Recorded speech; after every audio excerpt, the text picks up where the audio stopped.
Are you tired of hearing about these same old strategies when it comes to growing as a type beat producer in 2024? Because I think this is a strategy that nobody talks about, and I truly think it is a good alternative to niching down and trying to find an artist to blow up with you. What's up, everybody? My name's co.B. I've been producing trap beats for about 2 years now, and I'm starting this channel to hopefully just grow a small community of people who just want to share information with each other about finding success as a music producer. So if you're interested in that, feel free to join the Discord down below. I'm not trying to sell you anything. I'm not trying to sell you any courses. I will never do that. I just genuinely want to grow a community of producers where we can literally just chop it up with each other and hopefully all go up in 2024. So I truly don't think that you have to niche down anymore when it comes to growing your type beat channel. And this is because the algorithm has been changing so much, and there are different ways that YouTube is pushing your video that I think ultimately can find you some success. Now, my point with discussing this strategy with everyone is niching down can be pretty monotonous, and there is some inherent risk to it. It takes a lot of time to try and find an artist that is going to actually blow up, and you're going to blow up with them. And it also just takes a ton of experimentation. So I'm really hoping this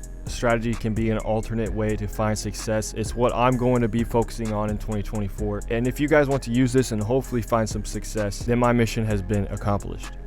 So by no means have I had a super successful type beat channel, but I've definitely made sales from my type beats. And while with any strategy, there is a lot of luck that plays into your success, if you focus on these several crucial aspects that I'm going to talk about today, I think you can set yourself ahead of everyone else. And just as with any other strategy, this does require some experimentation. So on my old type beat channel, which I ultimately burnt out on, and I will be talking about that in a later video, I was just focusing on posting different beats for a bunch of huge artists. I never really found one artist to latch onto, and that was my mistake. But you can see some of these videos have higher views than others, so there's definitely something we can take away from this. Now, the first most important thing that you need to focus on is making sure that the quality of your beats matches those that are ranking in the search when it comes to that related artist. So if you're just wanting to truly post future type beats or Gunna type beats, you ultimately want your beats to at least sound just as good, if not better, than these other people that are ranking in search. So if you still need to work on the quality of your beats, just click off this video and start grinding. One of the things that I found really helpful was just listening to the top charts on BeatStars, and if I'm trying to make Gunna type beats, just search Gunna type beats and listen to all the beats that are performing well. The next thing that is most important is that you want people to actually click on your videos. And something I think I did very poorly with this channel was the thumbnails. I initially tried to go with some unique thumbnails, and I thought these thumbnails were cool, but I think the fact that all the pictures were gray just made them not stand out. And then with these, I was just trying to copy the music or YouTube to music or whatever thumbnails that everyone else was doing, and do not do this. Just don't do it.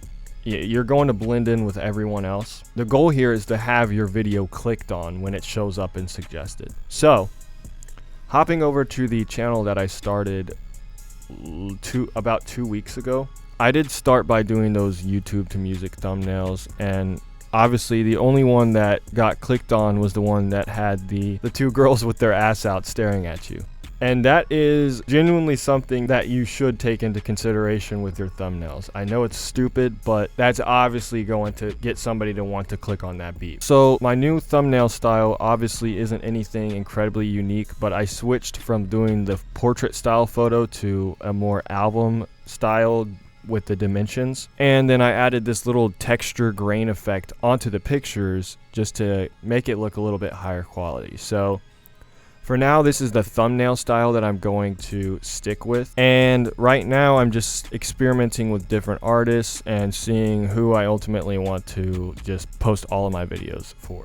Because if you find success with a Gunna type beat, if you keep posting Gunna type beats and you keep gaining retention, YouTube is going to suggest your videos elsewhere, such as the recommended page, and when they get higher views, it's going to then rank in search. So this is what I'm talking about. When you don't need to focus on all of this keyword research bullshit, you can simply rank in search just by showing up on the suggested page and getting a lot of views on your video. So obviously, the thing that YouTube looks at when they're trying to push your video to other people is its retention.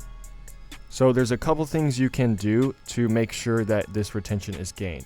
Now, this is kind of tough because everyone has TikTok brain these days, and sometimes people aren't going to sit through the 30-second intro of your beat just to wait for the beat to drop. So I believe I have found a pretty good way to gain retention while also adding that level of suspense that an intro would add. Okay, so what I have going on here in this beat is I've got the drum starting right away but cutting out after one bar.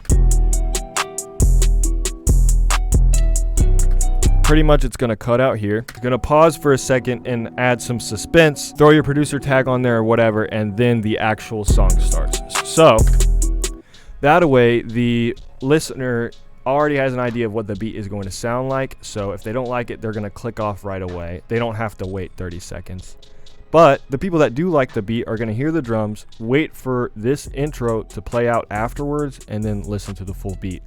So with that, if your beat is 2 minutes and 30 seconds long, which you should keep it on the short side, because the shorter your beat is, the easier it is to get a high retention rate. So by the time we get to here, we've already gotten through a third of the beat. Right about here, you've already got about a 40% retention rate, which is what you do want to shoot for.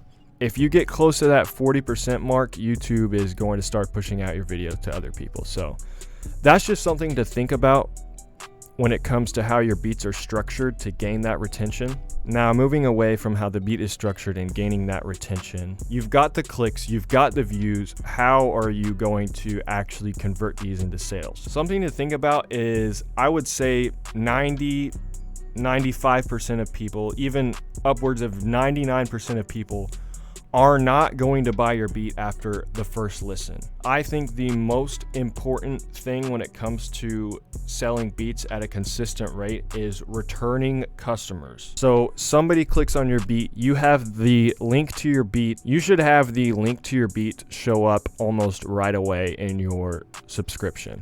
And then even in the comments, you could add the link to your beat, because what we're trying to do is get people to our beat store so we can capture their emails. When it comes to getting these actual sales, if you're not putting any focus towards retaining the people that have already had their eyes on your beat, then you are missing out on a huge. So something you're probably tired of hearing about is gathering an email list. But I promise, if you go through the monotonous task of just setting it up, then it is entirely automated from that point forward, other than when you're running specific sales or trying to change your weekly newsletter or whatever. Here I am going to preview a little bit of what I've got going on with my MailChimp. So each person is going to be categorized in a specific tag based on how I had gotten their email. Subscription form is if you have a little pop-up on your website incentivizing them to join your email list, such as giving them a 15% discount on their next beat. They will get sorted into this tag. Next is free download. That's pretty self-explanatory. And then after that, it's sales. Ultimately, what I have going on is they are all going to be sorted into their own tree based on how I captured their email. And basically, once every contact has reached the end of their personalized tree, they are going to get grouped into my weekly newsletter, where I send more personalized messages. You want every email to have that link to your beat store, because a lot of the times they'll just look at the email and be like, oh shit, I forgot I listened to this guy's beat earlier this week and I wanted to buy one. Now, to get your tree to be this personalized, you do have to have the paid version of MailChimp, but you can still do automated emails with the free version, which I would recommend maybe testing out before you go with the paid version. But The paid version is awesome with just being able to send out those personalized emails based on how you got their email in the first place. But yeah, setting this up can be super monotonous and it might take a little while, but once it is set up, then it's fully automated. You don't have to do anything. So many people get their sales just from having that email list. So please set up an email list right away. Now, the last thing that I think everyone needs to realize is you do not have to post a beat every single day. That is a very easy way to quickly burn yourself out. And if you just focus on posting a couple beats a week, you are going to have that consistency that puts you ahead of so many people in the producer game. You've heard it 1,000 times. Consistency is key. So it is very important that you do not burn yourself out. You can just as easily gain success with a couple beats a week as you can with a beat every day. If you post a couple beats a week, this opens up the opportunity to try out other strategies on other channels, or like what I'm doing is starting this personal producer channel. But what I'll probably end up doing is making another channel where I am trying to niche down on an artist. So right there, you see the opportunities have opened up to make sure I'm putting myself in every possible lane of income that I can. And that is what is so important about trying to grow as a producer, is making sure that you have multiple income paths that you can rely on. So that pretty much is going to be my strategy going into 2024. I will make sure to keep you guys posted on how it is going for me. And if you want to implement this strategy, by all means, hop in the Discord and let me know how it's going.